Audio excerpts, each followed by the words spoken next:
Hey everyone, welcome back to my garage. I'm Lyle. This is the new project. It's a 1971 sl350 by Honda, of course, and that's what we're going to be working on today.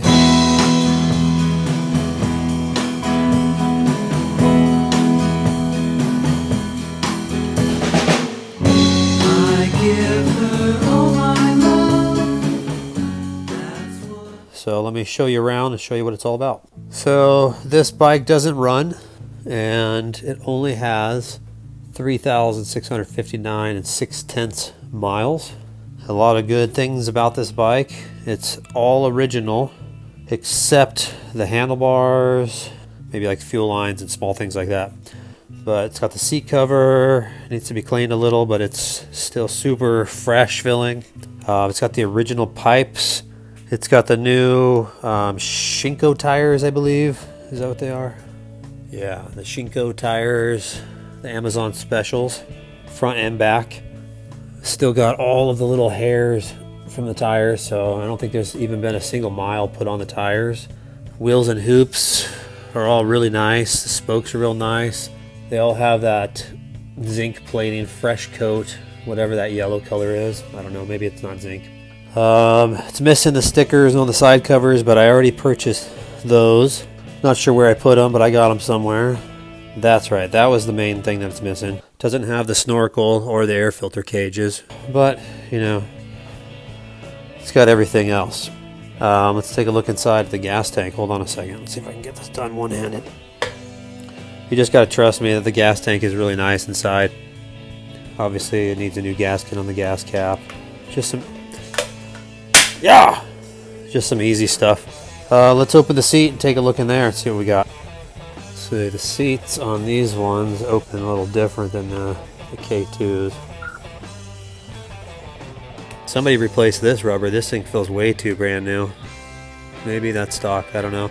I already kind of messed around with the bike.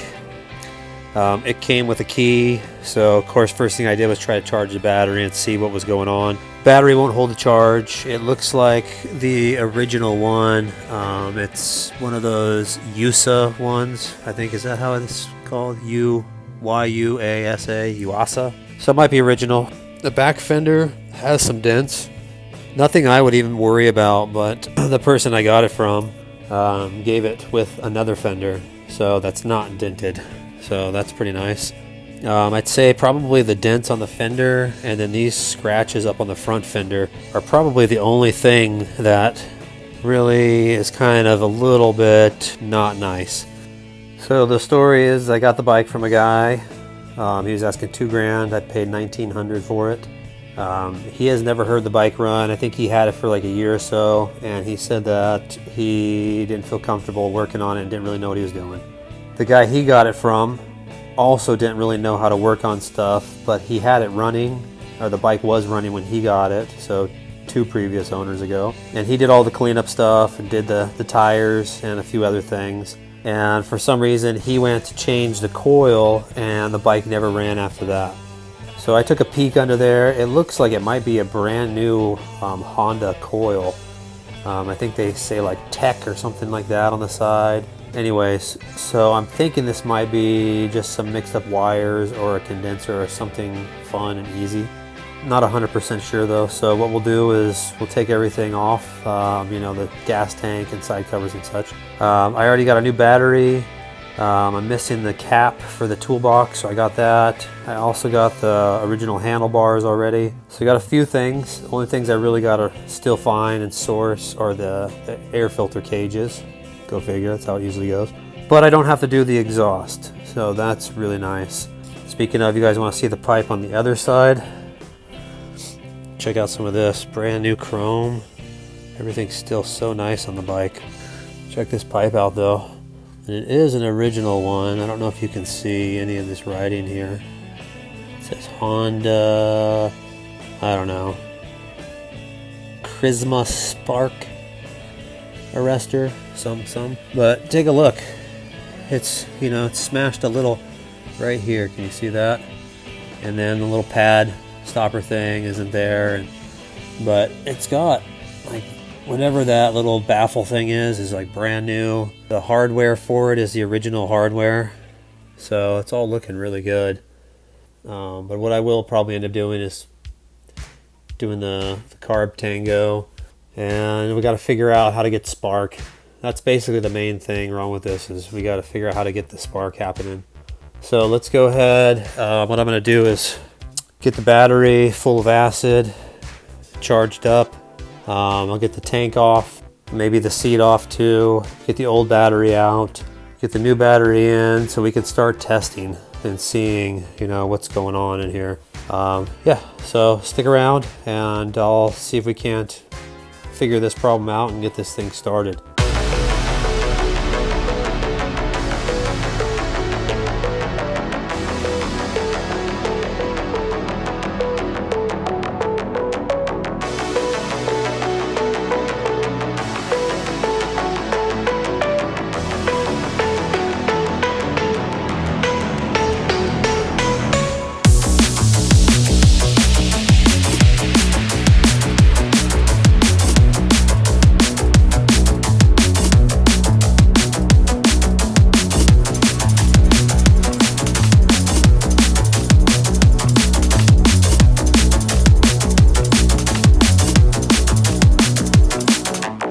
So this is probably best case scenario. When I took out the gas tank, not only are the coils brand new and look like made for Honda, judging by the yellow and blue wires, but there's also a brand new double pack of condensers there. So this is looking pretty good.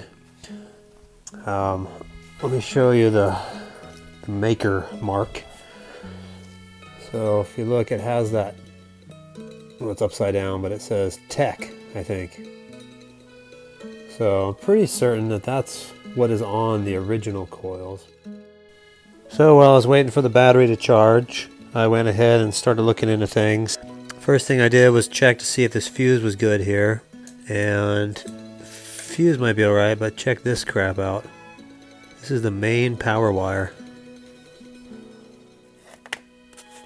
Yeah, it's not soldered or anything, it's just kind of tied on there.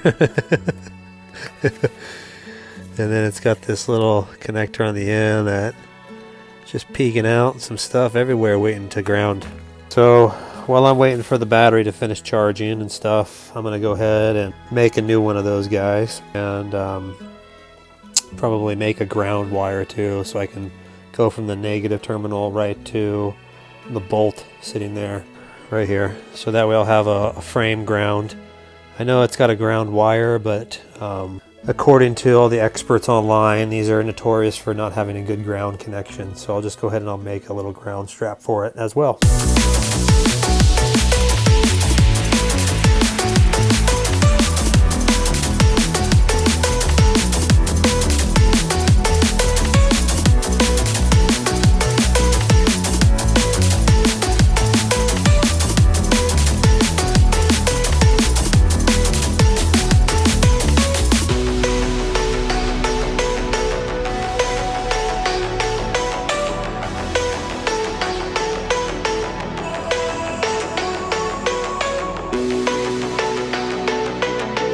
Okay, I got the battery in. Battery's all charged and full.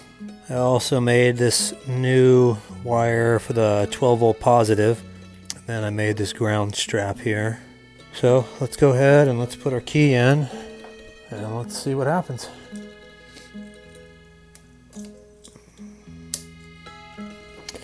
Alright, let's start with the lights. Oh, even that little bright lamp thing works there. So that's cool. Let's turn off these. Oh, yes. Those work too. Very nice. Oh, and look. We got some tail light. Some running light. Let's try the brake. Nice. Okay, let's try the rear brake too. Yeah. Alright, things are looking pretty promising already.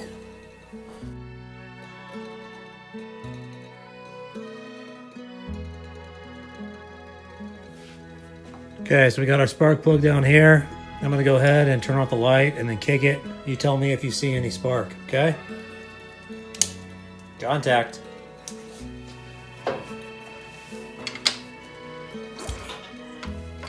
Oh. Did you see it? Did we turn off this light too? Can you see that? Let's try zooming in a bunch, huh? Get you guys really in there.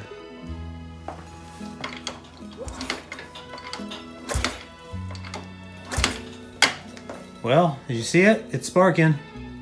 So that's pretty good news, because it basically can start now. There's only a few things you need to start a bike for those of you that are new to this game. You gotta have air. I know there's air because I'm breathing it right now, and I can see that the carburetor front is open, so nothing's blocking that. We gotta have spark. We just saw we had spark. We gotta have fuel. I got a little fuel bladder there. I'm gonna hook up and we'll fill up the carburetor flow bowls. And the last thing is compression. And I know it has compression because when the spark plug was on, it was really hard to kick, and you can hear in the intake there and in the coming out the exhaust, the pressure being pressurized and depressurized. So we got all of the basic four. So what I'm gonna do is put some gas in from the fuel bladder and cross my fingers, say a couple prayers, and then we'll see if we can get this started.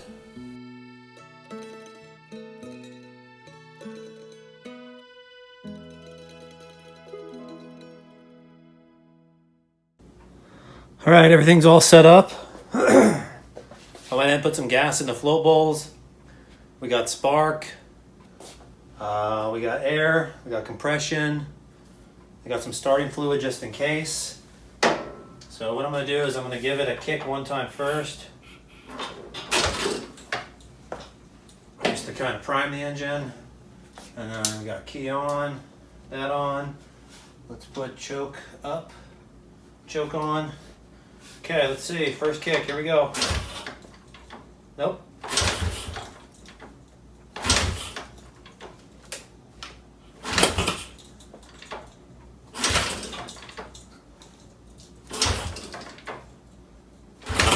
Oh, a little something.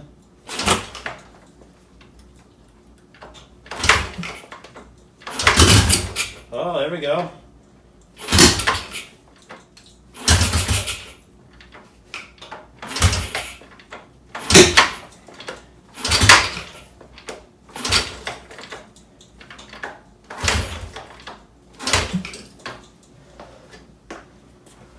Try a little starting spray.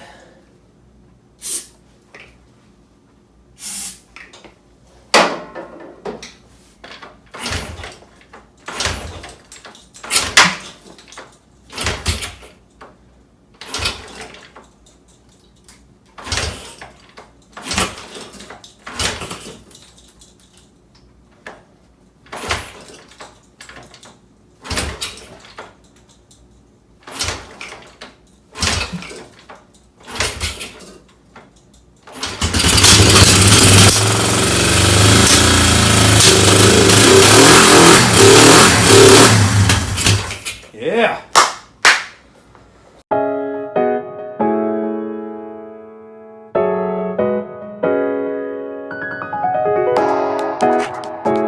So now that I heard it run, and it ran pretty well, you know, for sitting for a long time, on old gas, by the way. So I feel pretty confident that it's probably gonna work just fine. A couple of things I'm gonna have to do though before I actually go and try to ride it is we gotta do the carb tango. So I got those taken off already on the workbench. We just basically gotta take them all apart and clean them all real well. I also wanna put some new fuel line on. The oil looks really clean, but I might end up replacing that, I don't know. So we'll go ahead and get those on, get the wires fed through that. I'm also gonna have to do a derust little few day session on the tank. Pretty easy stuff though. I don't really need anything yet other than those air filter cages. Yeah, so I'm gonna go ahead. We'll do some time lapse on the carburetor teardown. I'm gonna throw it in the ultrasonic. So anyways, back to the show.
Just in case there's any youngsters out there watching, if you're ever wondering how to get these on and off an easier way, don't be like me and take your whole life to learn this trick. So you put this, I don't know what that thing's called, the little twisty thing. You put that all the way in as far as you can, so that way it makes sure and still lines up with that opening there, right? And then you hold the cable while pulling. Now, when you let go of the lever, pull the cable back, and that gives you a little bit more. And then you set it right in that crack right there and pull it again. See how much it gives you, and as it comes back, you just pull it like that. And then you go and adjuster. Isn't that what it's called? A brake adjuster? I don't know. But then you go ahead and you cinch that guy back out so you get all the slack out. A little bit more. And then you put your locking little guy in there. And all set. Same thing with when you want to take it out. When you want to take it out, here, I'll do that for you real quick too. You just ram that guy all the way back home, get it to the last little link that you can get, or thread, and then you just do the reverse. You pull it, and then when you let go of the lever, you got to be pulling that cable ready to catch all that play. See how that works? Anyways, it works with the clutch too, and I used to have a real hard time figuring out how to get all this junk off, you know, when I first started doing this type of stuff on bikes and all. So little tricks like that, I just pick up along the way or figure out along the way, and there you go, there's a freebie for you.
So far we got the carburetors on, things are looking pretty good. I don't know the condition of the intake boots, we'll just assume they're perfect. We got the fuel line on, as you probably just saw. We also got the gas tank cleaned out. Let me get a flashlight and I'll show you that if I can. It's kind of tough to show inside of gas tanks, but you kind of just got to take my word on it that it's very clean inside now. Well, just except for this rust right here, obviously. Oh, never mind that brown rust you see. Look past the rust and you can see there's no rust. Anyways, back to what we're doing. The gas cap, I don't know if you remember that gasket that sits there. The sealing gasket was rotted. So I got that out. Here's the whole assembly over here on the workbench. Here is the seal number. Got 17525300 and that's what the internet say is that part there. So we'll go ahead and get that done real quick, and then we can get the gas tank back on. Last few things, I got the horn switch wired into the handlebars along with the control pod, and the last few things we got to do is take off the back fender and light and swap in the spare one that doesn't have the dents on the side right here. I also got some new grips, and we got the cap for the tube toolbox. Okay, go ahead and sit tight and we'll bust the rest of this stuff all out lickety split.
gives me